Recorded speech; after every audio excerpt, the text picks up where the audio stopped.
Bonjour à tous et bienvenue sur Crypto Signal, très content de vous retrouver cet après-midi pour faire un point sur le BTC. On va aujourd'hui aborder deux narrations. La première, est un argumentaire sur est-ce qu'on a trouvé le bottom ici à 17 600 avec beaucoup de disclaimers, beaucoup de choses vous allez voir qui sentent pas très bon et d'autres choses qui sentent très très bon. Donc on fera un petit peu le tenant et les aboutissants, le plus et le moins de tout ça, les advantages et les drawbacks de tout ce moment-là de marché, on va dire. Et puis notre ami la baleine numéro 3 qu'on suit très souvent, qui est positionné à la vente à hauteur de 15 500 BTC, donc ça fait beaucoup par rapport au niveau de son bag, et c'est ce que je vais vous montrer. On va analyser tout ça en profondeur. Maintenant on passe ici sur le cours du BTC face au dollar, analyse technique très rapide puisque c'est un petit peu la même qu'hier, c'est-à-dire qu'on a eu un rejet ici, on est toujours dans cette espèce de bear flag que vous voyez, cette correction là ici montante que j'ai mis en avant depuis plusieurs jours maintenant. Donc on est toujours dans ce bear flag et on s'est fait rejeter ici par la borne haute. Donc pour l'instant, rien de haussier là-dessus. Par contre, on a cassé ici, et ça c'est très bien, cette résistance qui est tout simplement un biseau en élargissement descendant que je vous ai montré également sur la vidéo. On pourrait potentiellement ici faire un pullback et repartir. La question c'est est-ce qu'on va faire un pullback au croisement de ces deux supports-là, ou alors au croisement de ces deux supports-là, ou alors est-ce qu'on va casser désormais la borne basse et donner un spring ici. Ça va être une partie de l'argumentaire que je vais faire en début de vidéo. Vous allez voir que ça va être un argumentaire assez étayé et avec pas mal de choses à dire. Globalement, voilà un petit peu l'argumentaire. Ici, qu'est-ce qu'on a pour le fait qu'on a trouvé un bottom à 17 600? D'abord, on a un joli bas de RSI en weekly. Si jamais je vous montre ici, tout simplement, vous allez voir que le RSI en weekly était vraiment aux fraises. Est-ce qu'on pourrait néanmoins ici avoir une petite jambe baissière à partir de là? Bien sûr qu'on le pourrait. On pourrait aussi avoir ce fameux rallye de soulagement dont je vous parle avec un minimum jusqu'aux 28-30 000 dollars et ça nous donnerait ici un RSI, je pense, qui remonterait à peu près vers ces niveaux-là. Hein. Vous comprenez qu'on est en weekly ici, donc il n'y a pas besoin de énormément pour faire bouger le RSI. Vous voyez que là, par exemple, si je me mets sur ce point-là, on était déjà à 30 000, donc ici, on parle de quelque chose de vraiment sporadique, c'est-à-dire passer de 32 à 36 de RSI nous donnerait déjà un rebond aux 30 000 dollars. Donc joli bas de RSI, ça c'est le premier argumentaire. Deuxième argumentaire, on a une probable Elliott en rebond, possible Elliott en rebond. Si jamais on se base sur la market cap totale, notamment, vous allez voir que ici, on a tout simplement une possibilité d'impulsive. Quand est-ce qu'on aura une invalidation de cette impulsive? Déjà, il faut que la 3 nous tienne ses promesses. Mais vous voyez très bien ici, je vais me mettre en daily pour vous montrer cette flat régular qui est très très propre, vraiment extrêmement propre. Correction de 2, extrêmement bullish, qui atteint parfaitement ses objectifs ici. Je pense qu'on est sur des niveaux de Fibonacci tout à fait corrects. C'est-à-dire que si je prends ce plus haut là et ce plus bas là, on est vraiment dans la zone ici des 0,618 786, donc c'est tout à fait correct pour une 2. On finit là et éventuellement là on part sur une 3 qui nous emmène au 1,13 milliard de market cap. Quand est-ce qu'on invalidera ce scénario? Tout simplement quand la 4 vient se balader dans le territoire de la 1. Donc invalidation de scénario ici, elle est facile à voir, elle est pas très loin en plus, autour des 957 000 dollars sur la market cap totale. La dormance et le on-chain, vous savez que je fais très souvent du Glassnode et très souvent je vous explique ici qu'on a plein de choses qui nous disent que en termes de structure d'offres et de demandes on-chain, on a des très belles choses qui se mettent en place, énormément d'indicateurs de bottom ici qui semblent nous dire que c'est bon, c'est le bottom. Néanmoins, ces indicateurs-là, c'est pas parce qu'on est dans une zone verte qu'on peut pas faire un moins 50% à partir de là et aller aux 12 000. Ça n'a pas réellement ici, on peut sentir des choses, mais on n'a pas forcément ici la certitude que tout ça est nickel. Des épisodes de liquidation qui semblent prendre fin, on a besoin d'une liquidation, on a besoin d'une capitulation à la fin, et ça je vous l'ai montré on-chain aussi, avec beaucoup de pertes accusées qui sont là, on l'a vu avec Three Arrows Capital, et encore qui semble prendre fin. J'ai envie de dire que c'est peut-être ici pas forcément la fin, on le voit ici sur Three Arrows, dont on nous dit qu'ils détiennent une partie de la fondation Moonbeam, à hauteur de 27 millions. Donc on aura peut-être encore des dégâts collatéraux ici qui vont se poser sur ces fameuses liquidations qui sont en train d'aller au tribunal, et on est en train de comprendre un petit peu quels sont les assets de ces gens-là. Une capitulation des mineurs, bon j'ai fait une vidéo là-dessus il y a quelques jours, mais je vais tout simplement l'étayer par le hash ribbons. Le hash ribbons qu'on voit ici, où vous voyez qu'on a cette fameuse capitulation là ici, donc les mineurs qui sont dans le rouge, on a eu une première pastille verte ici, on attendra que vraiment ça croise ici bullish pour nous donner une pastille bleue comme celle que vous voyez par exemple exactement là. là, c'est-à-dire autour du 2 août dernier. Donc là, vraiment, le moment où les mineurs reprennent un petit peu du souffle, ça nous donnera également un très bon indicateur de bottom, mais pour l'instant, on voit une capitulation, et ça, c'est plutôt bien pour marquer un bottom également. On a The Merge sur Ethereum qui est prévu pour le 19 septembre, et qui est plutôt une bonne narration ici, un très bon fondamental pour pousser tout le marché vers le haut, notamment le marché des altcoins. Donc si jamais on est sur ne serait-ce qu'un rebond aux 30 000, et là, vous comprenez que je ne parle pas de bottom, on aura probablement ici une très jolie alt season, c'est-à-dire que toutes les alts que vous avez achetées ici sur ces niveaux bas pourraient vous donner des plus 100%, donc il sera temps de éventuellement sortir un petit peu de votre bague là, à ce niveau-là, au cas où on se retourne, et ça vous permettra après de continuer avec du coin gratuit, et de garder du dollar pour, si éventuellement on fait un spring, aller réinvestir à nouveau. J'ai pas d'inflexion, ça c'est les rouges, hein, donc c'est les points rouges maintenant qu'on aborde. J'ai pas de spring en wake-off. J'ai pas de spring en wake-off, c'est-à-dire que je n'ai pas cette dernière jambe haussière qui vient chercher sous les nouveaux plus bas. C'est quoi un spring globalement? Si vous regardez à l'été dernier, c'est typiquement ça, c'est-à-dire ce niveau-là où on vient chercher sous la première mèche de capitulation, la toute première. Vous avez d'abord une première mèche, ensuite vous avez un automatic rally, ensuite probablement un spring. Après vous voyez qu'on vient rechercher à nouveau le spring, on vient le retester en tout cas, et ensuite là énormément de shorters qui étaient rentrés sur ce moment-là. Donc après on amorce un énorme short squeeze. Globalement, j'ai pas de spring en wake-off pour le moment, on n'est pas obligé d'en faire un, mais c'est quelque chose qui pour moi me permettrait de déterminer, de dire oui, ça y est, un rebond en dessous des 17,6. Alors je sais pas, ça peut être 15 000, ça peut être 16 600, ça peut être 12 000, je vais vous le montrer après, je vais vous le montrer même tout de suite maintenant. Tout simplement, ici, on avait fait cette jambe, on avait une différence de 4% entre le premier test, enfin le selling climax et le spring, et puis ici, pour l'instant, j'ai eu juste cette V-shape, c'est-à-dire ce bottom en V, on va dire, aller en dessous à hauteur de 4-5%, ça nous emmènerait à peu près vers les 16 600.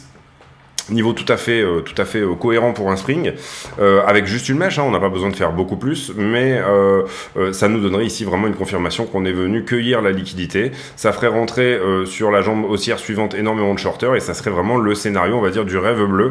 Il n'est pas exclu qu'on puisse faire ici, bien entendu, un signal, un SOS, ça s'appelle un signal of strength, c'est-à-dire en wake-off. Donc venir ici vraiment montrer de la force en allant aux 30 000, c'est ce que je vous explique assez souvent, et après venir chercher un spring également. Donc ça, c'est vraiment mon scénario, moi, typiquement privilégié, mais c'est tout à fait possible de faire quelque chose comme ceci, et là ça coince, vous le comprenez, vraiment pas mal de monde dans l'histoire. Néanmoins, à l'instant T, oui, je continue sur mon argumentaire. J'ai pas d'inflexion de l'inflation. Pour le moment, j'ai mon prochain CPI, l'inflation est en augmentation. On a eu 9,1% sur le dernier CPI qui a eu lieu début juillet, fin mi-juillet. Le prochain CPI sera le 10 août. Pour le moment, on a eu une inflation qui était montante. Néanmoins, on peut comprendre que ici, et le marché, c'est d'ailleurs ce qu'il est en train de pricer, on a quand même des coûts des matières premières qui se sont infléchis depuis. Si je me mets, on va se mettre en weekly. Si je me mets en weekly, vous voyez ici que le dollar est en train de faire son pullback, mais qu'il est plutôt baissier. Le pétrole est en train de faire son pullback. C'est marrant que je dise. Le pétrole est en train de faire son pullback, mais il est ici plutôt baissier. Je pense ici que toutes les commodités sont un peu portées par le dollar également. Si on se met à N-1, c'est-à-dire qu'on réfléchit à l'inflation comme étant d'une année sur l'autre, year over year, et bien tout simplement, où est-ce qu'on en était il y a un an sur le pétrole? Eh bien, il y a un an, on était en août, voilà, on était là. Donc vous comprenez que la différence ici entre le prix des commodités il y a un an et celle d'aujourd'hui, même au plus bas, elle est de 30%. Globalement, c'est sur le pétrole, hein, je parle. Globalement, sur le cuivre, on est à peu près au niveau d'il y a un an, je pense. Oui, c'est ça, mais voilà, sur le cuivre, c'est à peu près le cas. Sur le blé, il y a un an, on devait être par ici, donc on est à peu près au même niveau aussi. Sur l'indice des commodités dans leur ensemble, vous voyez qu'il y a un an, on était là, on est à peu près à plus 28% par rapport au niveau auquel on était. On sait que la demande est en train de baisser, puisque la Fed diminue l'accès au crédit, donc diminue l'argent gratuit, donc du coup freine la demande. Cette inflation-là, qui est celle de l'offre, n'est pas freinable par la Fed, mais on voit qu'elle est en train de corriger. Donc on peut penser ici que la correction de tous ces indices peut nous amener vers une inflexion de l'inflation, mais pour le moment, on ne l'a pas encore. On pourrait avoir un CPI moyen, on va dire, autour du 10 août. Le marché pourrait continuer à pricer la fin de l'inflation. Le marché a toujours 3 ou 4 mois d'avance sur l'économie. Et donc, du coup, voilà. On est toujours corrélé au S&P 500 et au Nasdaq. Et la mauvaise news du moment, c'est qu'on a les earnings de la tech qui vont arriver demain, notamment pour Tesla. Le 20 juillet, on aura les news sur Tesla. Combien a gagné Tesla au deuxième trimestre. Voilà, j'essaie de me rassembler ici. Vous voyez que demain, on aura des news sur Tesla. On va avoir là toutes les news de Microsoft, etc. Toute la tech. Vous voyez que Tesla, c'est demain, après la fermeture du marché, donc demain soir. Et ici, on va commencer à sortir des earnings de la tech qui probablement ne sont pas très bons puisqu'il y a eu des gros problèmes de supply chain et bien entendu une demande qui a été freinée. Donc là, du coup, on devrait avoir des mauvais earnings. Pour le moment, on est toujours corrélé au Nasdaq et au S&P 500. On va voir ce que ça donne dans les jours prochains. Pour le moment, les marchés semblent plutôt bien. Là, on a ouvert ici depuis 1 heure. Maintenant, j'attends assez souvent de faire un petit peu la vidéo 1 heure après l'ouverture de marché pour avoir une tendance claire. Et on est pour le moment ici en daily. Plutôt sur une journée haussière, mais c'est pas non plus la grosse explosion, vous le voyez. Qu'est-ce qu'on a d'autre? On a également du coup le meeting de la Fed, bien entendu, meeting de la Fed dans 8 jours. On price ici une hausse entre 0,75 et 1%. Ça va donner de la volatilité, donc peut-être qu'on n'ira pas aux 30, mais que d'abord on viendra faire un spring déjà en dessous sur fond de narration de la Fed va augmenter ses taux. Et ça sera quelque chose de très important à regarder pour la semaine prochaine, enfin dans 2 semaines. Troisième chose également, pour moi, on atteint un point de récession, on atteint un niveau quand l'État commence à comprendre, quand l'État admet, puisque du coup la Fed pivote un petit peu, il y a des choses qui se mettent en place qui sont plutôt de l'ordre de l'incitation à la demande que de la freiner. Pour le moment, ni l'État ni le gouvernement n'a admis la récession en cours, c'est-à-dire que on aura des nouvelles sur le PIB, la croissance du PIB des États-Unis le 28 juillet, donc le lendemain du meeting de la Fed, probablement qu'ils vont avoir les infos en avance, bien évidemment, mais nous on les aura pas. Et en l'occurrence, on aura le Advanced Estimation, c'est-à-dire l'estimation en avance. On aura une deuxième estimation le 25 août et on aura l'estimation finale le 29 septembre. Donc 3 mois pendant lesquels on aura des infos sur le quarter 2, sur le deuxième trimestre, et pendant lesquels on pourra éventuellement se dire oui, on est en récession ou non, très bien. Le consensus pour le moment, il est plutôt en train de dire qu'on va faire 1% de croissance. Vous le voyez, c'est ici. Là, vous avez la croissance du PIB des États-Unis depuis 1950. Vous voyez ici la crise Covid qui est quand même un événement majeur sur la croissance du PIB.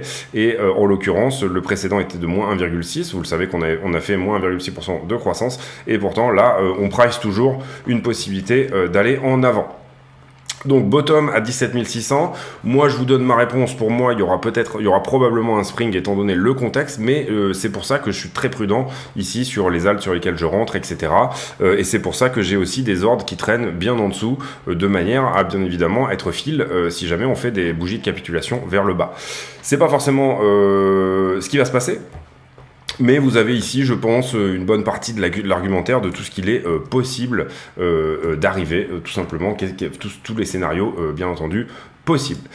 On a fait un point, on a fait du coup le pulse des marchés d'aujourd'hui. Je pense qu'on a fait les news puisqu'on a parlé des earnings, etc. Et pour moi, c'est principalement les news du moment. On va maintenant aller faire vite fait une analyse sur la stablecoin dominance.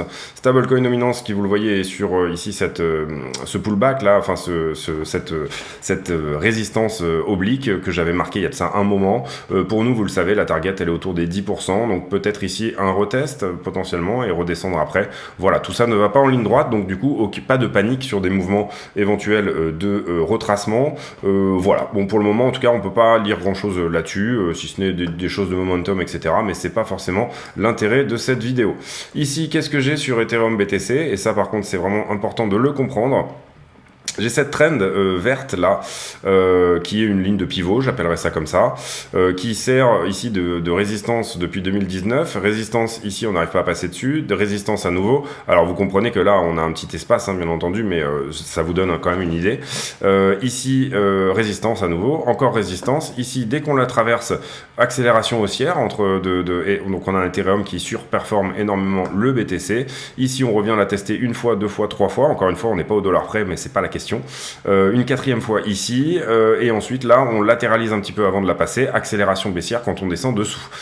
Là, on est en train de faire un pullback là-dessus.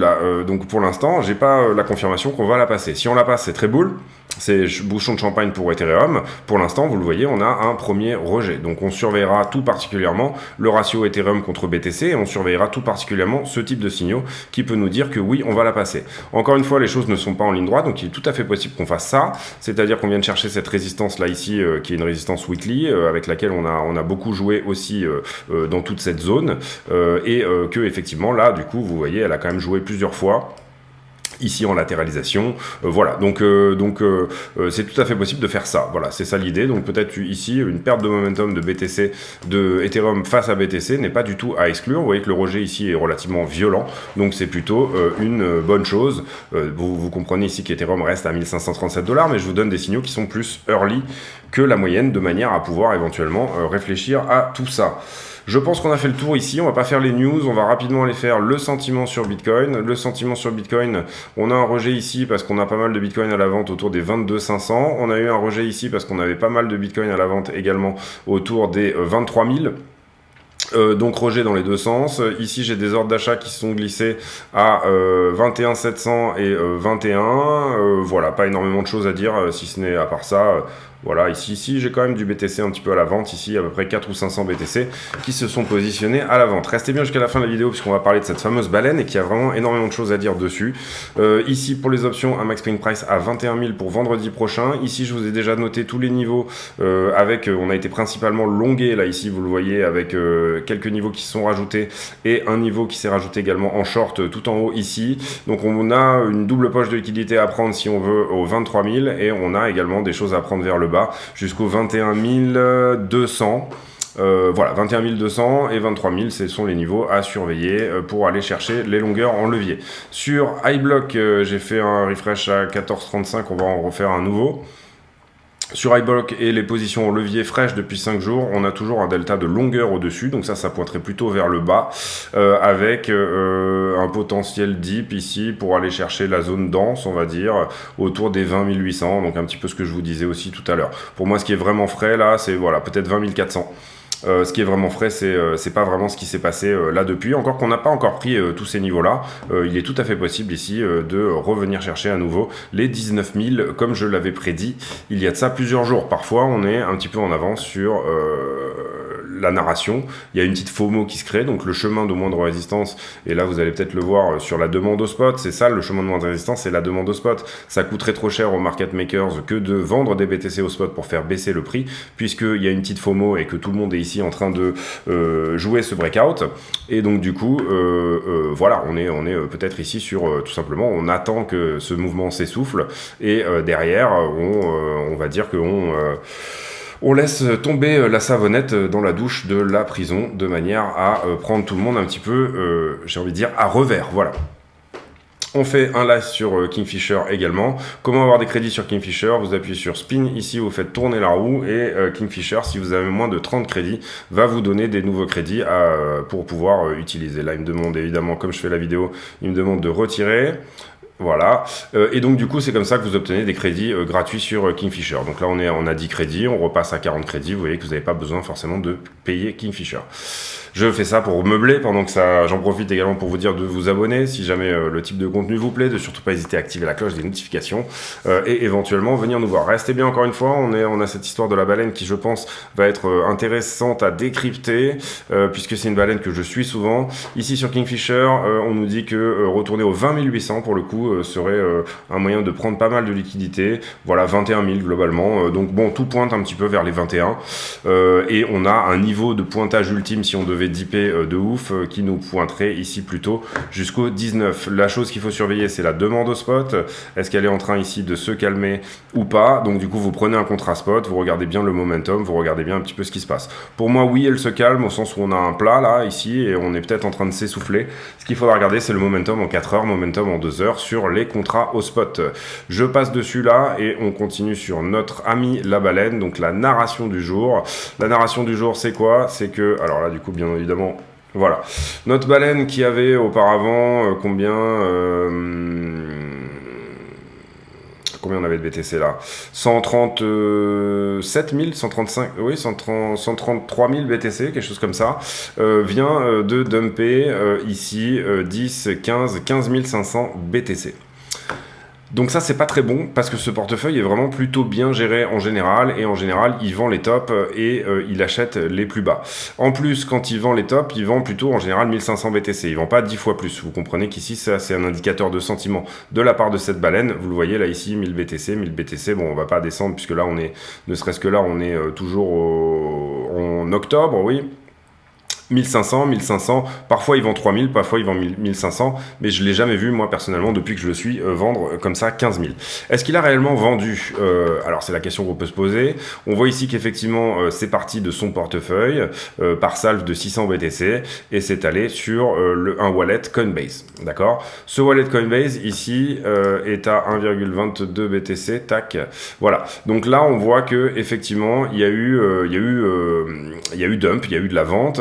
Mais on voit des transactions, vous le voyez ici, qui sont peut-être du wash trading. Donc si on suit encore une fois la transaction et qu'on va encore une fois un petit peu plus loin, eh bien vous allez voir que tout simplement tous ces BTC n'ont pas été vendus, mais qu'ils sont apparus sur un wallet qui lui-même est à 15 500 BTC exactement sur Coinbase. Donc c'est son portefeuille probablement Coinbase de cette personne. Est-ce que là il va dumper 15 500 BTC d'un coup ou pas? 15 500 BTC ça fait un petit peu quand même d'argent, hein. Vous comprenez que le crash de Luna c'était 80 000 BTC. Bon alors il y a eu une FOMO autour, ça n'a pas été voilà quelque chose qui a été mais par contre là c'est pas un move que j'appellerais bullish du tout. Donc voilà, c'était simplement pour vous en faire part. On a un retour de la part de cette baleine de 15 500 de ces BTC sur les exchanges. Donc surveillez bien cette adresse. Est-ce qu'il va les vendre ou pas, ou est-ce qu'il veut être prêt à les vendre si jamais il y a un mouvement? Bien entendu, ça c'est malheureusement, si j'avais son numéro de téléphone, je me ferais un plaisir de prendre un café avec lui et de lui poser la question. En tout cas, c'est pas un très bon mouvement, ça, c'est pas quelque chose d'extrêmement bullish de voir que cette personne a envoyé entre 15 et 20% de son bag, en gros, hein, 17% peut-être, directement sur Coinbase. Voilà. Ce portefeuille, il a été par le passé parfois attribué à Coinbase, ça a été démenti par Coinbase, donc on estime que c'est pas leur wallet, hein. S'ils ont dit non, c'est pas à nous, c'est que tout simplement ça appartient à quelqu'un d'autre. Moi je pense que c'est soit une grosse entité, soit un fonds, soit une grosse société, soit un individu qui est milliardaire. Il y a des individus qui sont milliardaires et qui ont ici des bagues. Ça paraît étonnant qu'ils mettent tout sur le même wallet. On a aussi d'autres, je vais pas faire une vidéo trop longue, mais juste pour vous montrer, on a aussi d'autres baleines qui sont un peu plus intelligentes et vous le voyez là par exemple sur ces adresses à 9873 BTC, là toutes ces adresses là elles ont exactement le même comportement. Donc ça c'est une baleine qui se cache et qui en fait a plus de 100 000 BTC mais qui tout simplement se cache en dessous des baleines à boss qui restent toujours sous la barre des 10 000 BTC. Donc c'est assez facile de manipuler le on-chain, vous l'aurez compris là-dessus, mais néanmoins ça donne quand même des bons niveaux ici de compréhension de ce qu'il est en train de se passer. Voilà, c'est tout pour moi aujourd'hui. J'espère que cette vidéo vous a plu. Donc 15 000 BTC de pression à la vente. Ici, on est sur un autre portefeuille qui appartient à Binance. 15 000 BTC de pression à la vente qui sont prêts à partir à la vente sur les exchanges.